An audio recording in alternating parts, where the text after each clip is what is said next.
Shalom, sisters. It is Sister Kadasha, and I hope all is well with you. All is well with me. I'm not going to delay with this message because I feel like it's necessary, and it has been on me to talk about it. And it's something that is inevitable in our walk. So we have to expect it from time to time, know the purpose of it, and know what to do in those times. So this is going to be one of several messages on this topic because I don't feel like we really touch the lives of some of the women in scripture. We don't really do like a deep dive, and and us as women, we read it and we be like, wow, I can't imagine. But to really put yourself in that woman's shoes and to really, identify with what they're going through. It could be something that you going through or something that somebody is going through, and at the end of it, we gotta know that Yah's still good and he's still there and everything has a purpose, right? So in particular, the subject that I'm going to be talking about is affliction.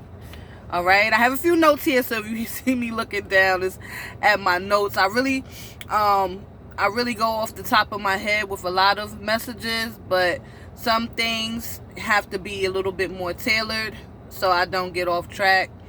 So I just have a few points here that I do want to hit. We're going to face times of affliction in this walk, times of tribulation, times of affliction, where things happen that don't make us feel so great. Okay, and that could be on it could be traumatic things that happen that really leave a mark on our souls, really have us questioning our walk, leave us in confusion. A few things that you experience when you're in affliction. It could be anger, disappointment, frustration, grief, sorrow, bitterness of spirit or soul, confusion, a sense of hopelessness or despair. These are some of the things that you can be feeling in affliction, but we have to know that in those times, that's where we really have to buckle down and cry out to Yah and be honest with Yah about how we feel, and look to him for direction and guidance. Because if we don't, these very same things that we are feeling that may be natural because of the affliction, because of the tribulation, because of the trial, these very things that we are feeling may indeed, if we don't handle them correctly, be entry points and gateways for demons to come in and take up residence. And that's something that we don't want. So if any of this has happened to you and you have not handled it you haven't taken it to Yah, and you feel like there's still some stuff lingering, his ear is still open, so you can go to him and still come to him, okay, about that particular situation. So it's important that we understand in times of affliction, it's inevitable, okay? And the purpose of it is to bear fruit and to accomplish the will of Yah, to bring you to the point where he wants you to be, so that he can instill something in you, reveal something to you, draw something out of you, bring your attention to things, And I know this is a touchy subject because various things happen to various people on different levels. And one could question and say, how can a loving Elohim do such a thing to make me feel such a way? But sisters, he's not concerned with how you're feeling in this moment. He wants you to become what he purposed you to become from the foundations of the world. And as long as we have these things in focus, we have to understand that certain things have to happen to bring us to that point of maturity, understanding, wisdom, for us to become whatever it is he desires us to become. Okay, so the first person I want to talk about wasn't really a Hebrew character, but she was a character in scripture, and she is worth mentioning. It was Hagar. So, and you can find Hagar in Genesis, and I will drop the exact chapters in the description box. I have my sword here, but I got my phone in one hand. I gotta get something where I could actually have my phone mounted, so while I'm talking, I usually do these things on my lunch break during work, so I'm a little bit I can't flip right now, but I will drop the chapters if you haven't read about Hagar and what particularly happened with her. But I'm gonna talk about it briefly. Hagar was Sarah, Abraham's wife's mistress, like her servant. You know,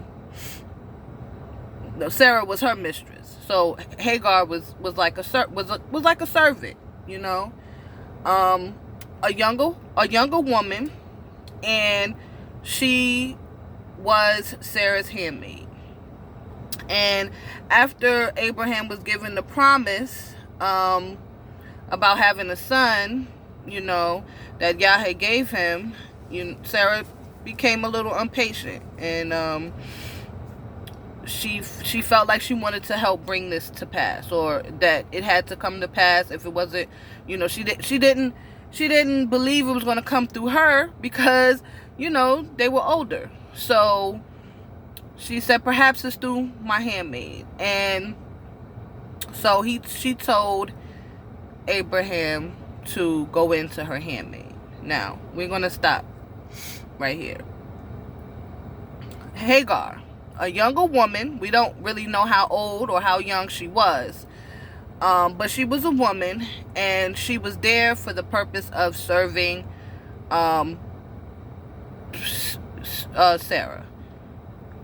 We don't know if she looked towards Sarah, kind of like a mother figure, and looked towards Abraham maybe as a father figure. We don't know exactly what the relationship was, but we know that she was someone in the household. She was familiar with them both. She probably had feelings for them both, you know, love for them both. And to do this thing, we don't know how that made her feel, to lay with her mistress's husband for the purpose of bringing forth a child. Put yourself in that situation. Like, is that something that you would want to do? Is that something that you would feel comfortable with? Is that something that would kind of bother you? I mean, I'm speaking for myself, and when I look at it, I'd say it would bother me. I wouldn't necessarily have wanted to do it, but because she was under command, it wasn't a would you do this? It wasn't a question. It was a command. I want you to understand. It was a command. She didn't have a choice. Okay? and then she gets pregnant. The conflict in her spirit. You're pregnant by your mistress's husband. And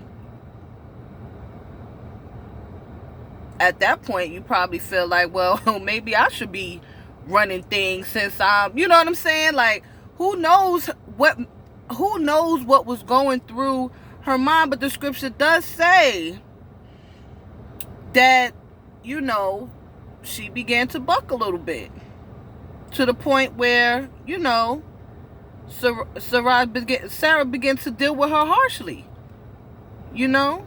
So there was some conflict in the household, trial.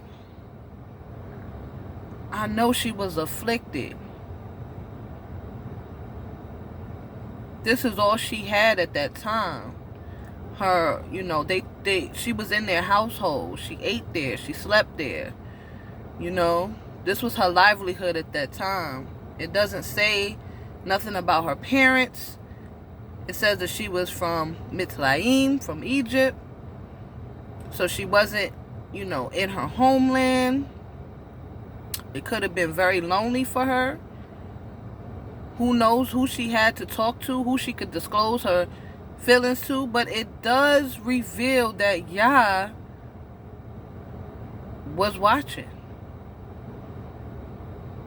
Yah's eyes was upon her and the boy. She was dealt with so harshly that she left. She couldn't take it no more. She left. Didn't have nowhere to go. She was just like, I'd rather not be here. Right? I mean, just imagine all of the emotions at that time. Everything I named. Anger, disappointment, frustration, grief, confusion, bitterness of soul, hopelessness, despair. She's pregnant. She don't got no money. She don't got no place to lay her head without them. But the place where she was uncomfortable. She could not stay. Who meets her? A messenger of Yah. And what does he tell her? He tells her to go back and humble herself.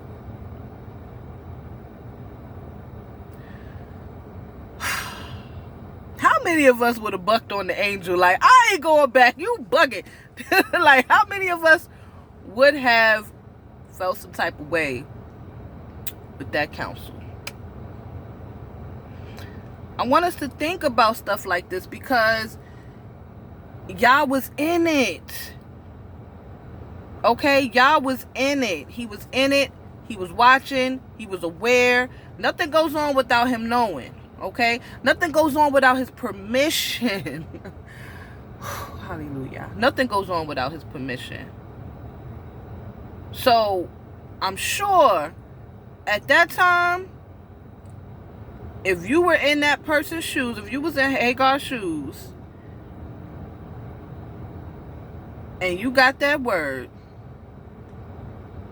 you would be completely through with Yah. For that moment. Like, I don't know why. What you want me to do? Go there and just be beat and treated harshly and treated badly?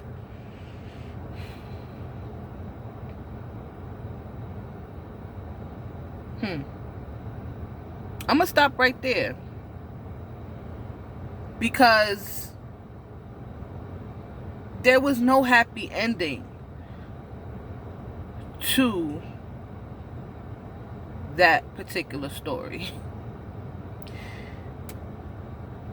She was always second class to Sarah. And she did not ask to be in that predicament.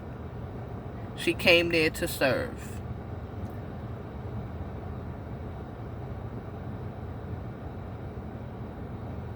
But you know what? When she was in that wilderness, after she was commanded to leave with her son the second time, after she left the second time, she was told to go this time. And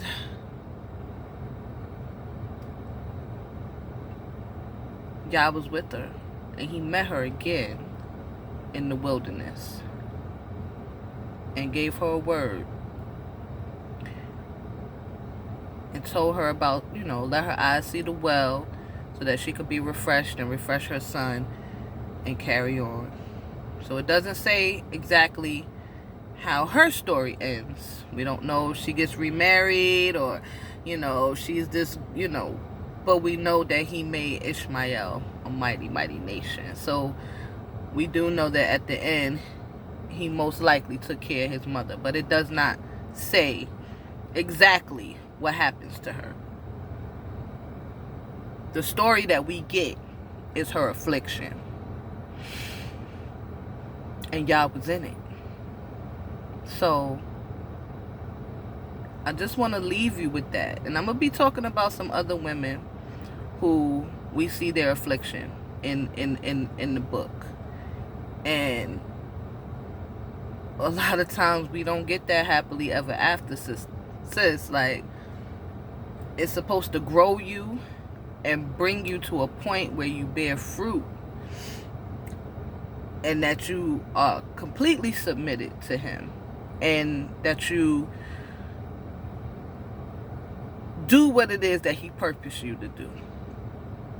And each and every one of us has to be humbled some type of way to get to that point, because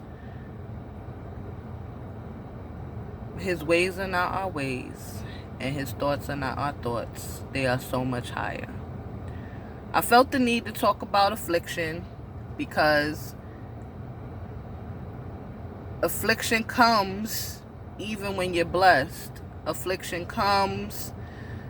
It's not like you have to be cursed for affliction to come. It comes. It is going. It's a part of this walk. It is inevitable. It's a part of the walk. Just like rain, sunshine, snow, hail. It's just it's a season. It's a part of it. And we have to respect the season and get the lesson, get the pruning, get the growth through that pain. I know it's hard. But the only other alternative to that is to be oppressed by demons and tormented by demons and used by Shaitan. So there's only two ends of the spectrum here, because affliction is inevitable. How you deal with it, how you deal with your trial, how you deal with your tribulation, that determines the outcome of what it produces, right? So my sisters, I am done with this part. This is going to be a part of many, when we're going to be just talking about affliction. All right. Y'all have a wonderful rest of your day. Y'all bless you in the name of Yahshua. Shalom.